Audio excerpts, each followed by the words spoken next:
Hi, everyone, and thank you for joining us this evening to sit and study the Dharma in our Sangha. It's in relationship. It's just such a gift to be able to do that. Um, I'm in South Florida, so in a place different, I think, than most of you are. And it is a beautiful day in the neighborhood.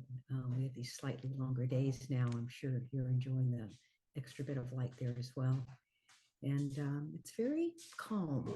Um, you may occasionally hear a boat go by. I'll say the smaller the boat, the louder the music, but that's the conversation for another talk. Or a train in the distance or that sort of thing. That's just part of living in my neighborhood. It's very calm, as I said, but it's been very very windy the last few days, and I'll come back to that in a bit. But this time of year, like a lot of people, at least in my life, I'm sort of increasingly putting my focus on exercise. And it's been really nice to be able to get outside and do that a bit. So, focusing on my health in general, but exercise in specific. Uh, the weight on my scale has been creeping up a bit, and my clothes are a little bit tighter than I like. Uh, Fortunately, my health is still good, and my rakusu still fits. Always grateful for my Zen clothing that gives me a little extra wiggle room as it is. Um, but all my health still seems pretty good. These are the signs that although I feel really fine today, I could be impacting how I'll feel in my future self if I don't take care of myself better. And that's what makes me, for example, spend more time at the gym.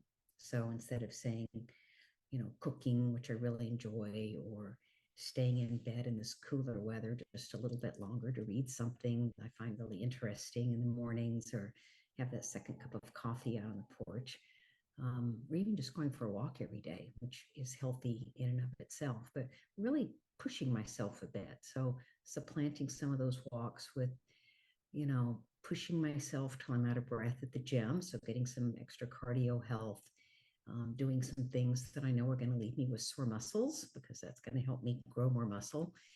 And then sometimes that also leaves me with sort of less energy during the day than I'd like because I've expended myself.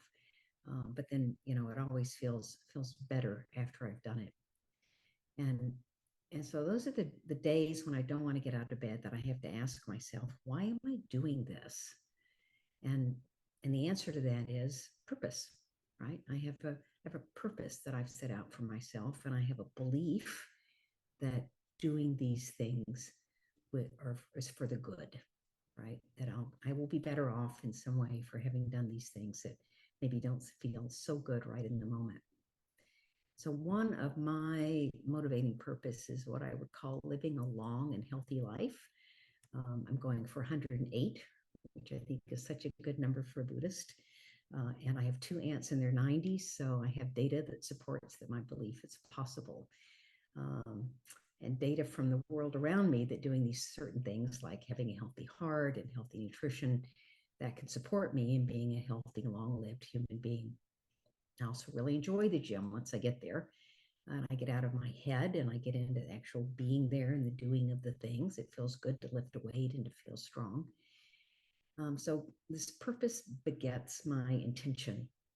And when I go to bed at night, when I wake up in the morning, I have a specific intention for what I'm doing that day to move myself towards this purpose, my long, healthy me.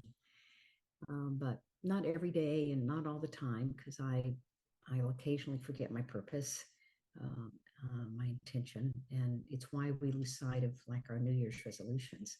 Something like, I don't know, 85% of all the New Year's resolutions are like poof, gone by this time of year, and we're only like 4 or 5 weeks in. So I think that doesn't mean we shouldn't set them, but we need to sort of check back in with ourselves around this time of year and see how we're doing.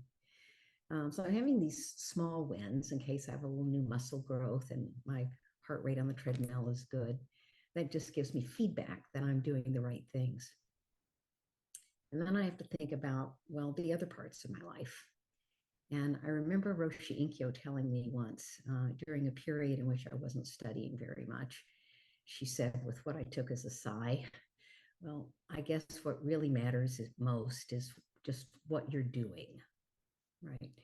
and kind of a fake it till you make it, except of course in Zen, we realize we've already made it. There is no actual faking it to be had.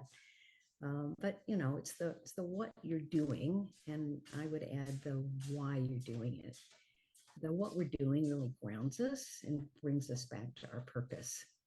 So sitting on our cushions, you know, gathering like we are this evening, um, doing zazen or being zazen, right? That brings us back to our purpose, because even though it's really subtle, zazen changes us.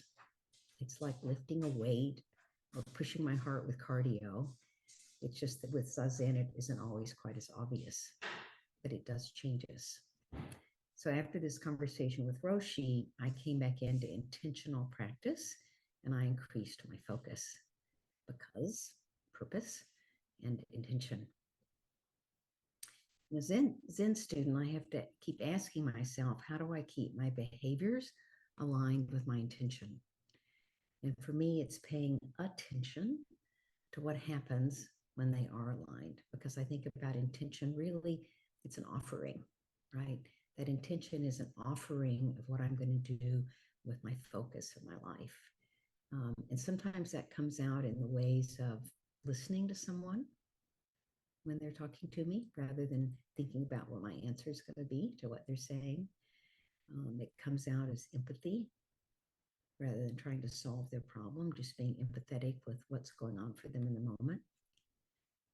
Um, you know, when I listen, when I empathize, for example, you know, I have to ask myself, when am I best able to do these things, right? To sort of be of service to the people around me. And and I know the answer is best able to do this is when I sit zazen. It's when I ground myself in our practice. It shows up later in every aspect of my life. So not all the time, not in all ways, but in every aspect. It's kind of like I have a palm tree outside my kitchen window. And when we first, I know I never had palm trees in my life. It's still a little strange, but I have them now. And when we first purchased this place, when I looked out my kitchen window, I looked at palm fronds. So that was the view. And then sort of off in the distance, some other houses and a little water. And but now when I look outside my kitchen window, I look at the trunk of a palm tree. And I realized this a couple of months ago. I was like, when did that happen? That the palm fronds went away and the palm trunk appeared, because of course I don't see the tree growing every day. It just keeps growing and I'm not out there measuring it. But one day you look out and the palm fronds are gone. So then I had to ask myself, so when did zazen actually impact my life? I think it's a lot like the palm tree. It impacted me before I knew that it impacted me, right? I went from sitting on a cushion and really wanting to get up and really wanting to be there because my intention would bring me back, but then sort of not being comfortable or being achy. And that, those things still happen sometimes, but I could see the difference that it made in my life. So when does zazen impact our lives? It impacts us right now. It impacts us every time we get on the cushion, and it impacts us every time we get off. And in our Zen lives, I think about this story. And this came from the very beginning of Roshi Linkyo's book, Most Intimate. And for those of you who haven't read it, I, of course, can highly recommend. So the story at the beginning of this book, it starts with the 42nd ancestor, Lang Wang-yong, who in Japanese, which is easier for me to pronounce, is Ryozan Inken. He was the attendant to the 41st ancestor in Japanese, Doan Kanshi, and he carried his robe for him. And there was a moment in which the teacher needed to put on his robe, so he handed the robe to him. And Doan Kanshi said to his disciple, "What is the business under the patched robe?" And his student didn't have an answer. And the teacher said, "You know, to wear this robe and not understand the great matter, that is the greatest suffering. You ask me."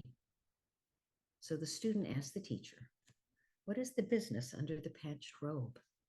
And the teacher said, "Intimacy." intimacy. And that was the moment when the 42nd ancestor broke through.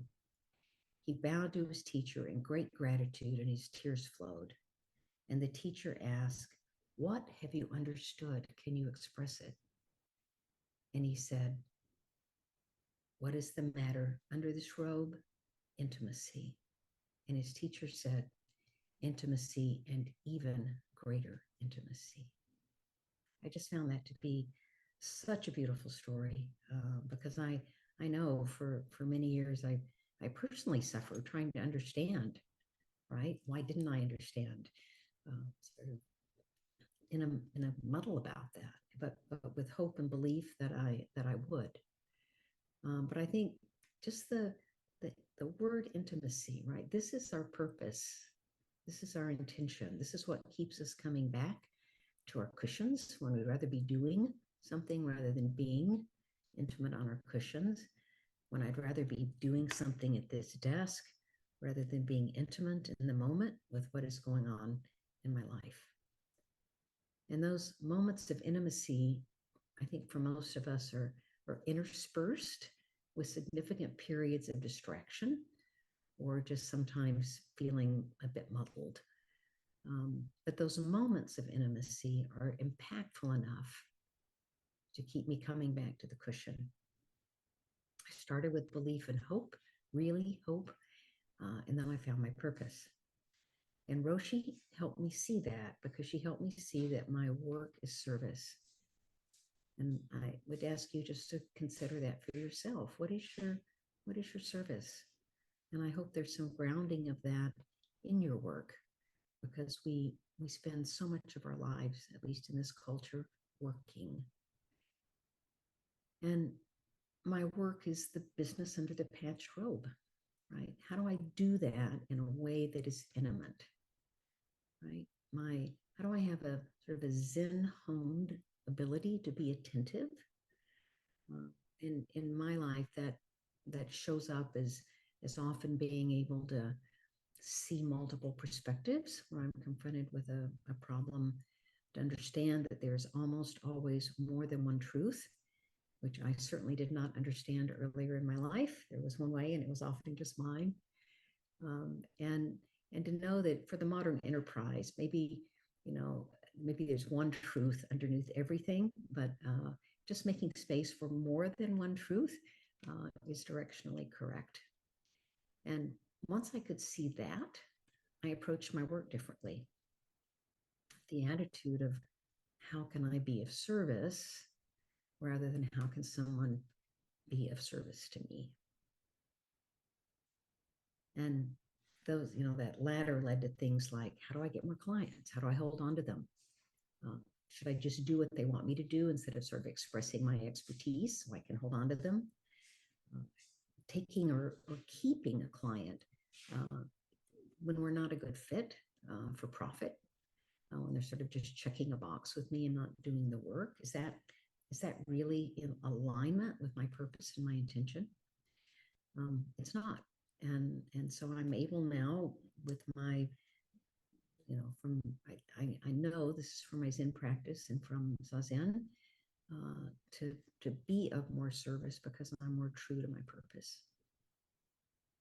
And one of the things I started doing about 2 years ago was I interview people on a LinkedIn Live series. These are not words I thought I would ever be saying in a Dharma talk, but on a LinkedIn Live series. So I interview these C-suite execs, which I'm grateful to be able to do. And at first I was really nervous about this, but mostly now it's just about showing up and letting go of all the little or sometimes loud voices in my head telling me that this or that person is so important or powerful or whatever. And when I let go of all of that, when I just breathe, sort of ground myself, remind myself this is in the service of improving leadership, when I get out of my own way, I'm just present. And when that happens, we have conversation, we have dialogue, something clicks and things flow and insights come out. And then the service is performed. And it is immensely satisfying. It is grounding and humbling and empowering all at the same time to recognize being of service. and to be of service. There's a oneness that's hard to describe and yet really wonderful to feel. Sort of whole mind and body. It's a being present, it's being intimate. And sometimes people ask me why I work. And I try not to take umbrage at that because I can really easily make that into an ageist question. But I have the answer. I work because I enjoy it. I literally get when I give. I think we all do. And if I couldn't be of service in some way, I think I'd look really hard to find something else to do where I could. And for right now, this is my choice. I've found a way that I can be of service. And once I could see that, as I said, I could approach my work differently, but I could also approach my life differently. I've been fortunate enough in my life to go to Bali 3 times. And I don't know if anyone here has ever been to Bali, but sort of this magical, mystical place. So let me say 3 times so far I've been. And on one trip, Ziryu and I, my husband, stayed with a family in a village for a couple of weeks. So the first time it was a fancy resort, but then we went back and we were with this family, and they were so generous, and we got to experience for a brief period sort of how congruent they are with their lives as they are, right? So this is not fancy. This is not luxurious. I'm not even remembering that there was hot water. It was just living with sort of a normal Balinese family. So there are little altars everywhere, right? There are altars. There's a family altar. There's an ancestor altar. There are altars in the street. There are temples everywhere. They give offerings all the time that are wrapped up in palm leaves. You see them all over the ground. So they're giving to spirits on the ground, and they're just making offerings to all these various spirits every day. It's very different, of course, from the vibe that I feel here. Even though, they're human beings, they get angry sometimes. Their lives are not like, all in flow, but they're very rooted in their purpose, not looking for it, just living it. They seem more congruent to me. Anyway, on one trip, I was able to purchase a small painting that was painted in the traditional Balinese style, which I wanted to show to you, but it's not gonna show up. So let me just say it's very detailed. It's about this big, and right, it shows all these aspects of daily life. Right, there are animals. There's some boar-like creatures. There's some birds. Some chicken-like creatures. There's what I took to be a frog. There are lots of different shrines, and there are people painting and people cooking and people washing other people and people carrying offerings on their heads, and just daily life, right? And right in the center of this very detailed painting is a shrine. There's a temple with offerings, and this whole thing is just about people in community, in relationship, right? Living with their purpose of being intimate in their daily lives, paying attention to whatever is going on in front of them. And so what is our purpose, and how are we intimate? My friend Aisha Bursell, who some of you may know, she's an amazing industrial designer and now works with people on designing their lives. She recently wrote, "The work we love is at the service of others. And because it is at the service of others, we love it." I'm going to say that again. I found it to be so profound. The work we love is at the service of others. And because it is at the service of others, we love it. And she thinks of this as a transfer of love. A transfer of love. I just got tears. Again, I got tears when I read it because I think it's so beautiful. So this transfer of love is about being of service, to bring ourselves back to service after we distract ourselves. We're humans, that's what we do. But understanding and knowing our interconnectedness brings us home to our impulse towards service. And I have to bring myself back. I mentioned earlier we had a lot of wind this winter, and yesterday morning I was having my first cup of coffee before I went to the gym. I looked out, and There was wind sort of going across the water, and the flags were waving, and the trees were moving, and I I thought, that wind is going to be here a long time after I'm gone. And and then I thought, really? Is that wind energy fundamentally different than my energy? No, right? Just as the wind energy changes everything as a result of causes and conditions in the moment, so does mine. And that's what makes my purpose so important. It's what makes your purpose so important. Causes and conditions, the place that you're in, and what we're able to do with our purpose. So be still, listen for your purpose, and pay attention to your actions. And I'll close with a verse from the Zen Grove. It was captioned, "Precious instruction on the attitude to take towards Shugyo practice."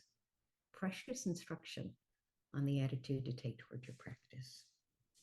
And I'll read it twice. With purpose all encompassing, actions will also be thorough. With achievement going deep, enlightenment will also be profound. With purpose all encompassing, actions will also be thorough. With achievement going deep, enlightenment will also be profound.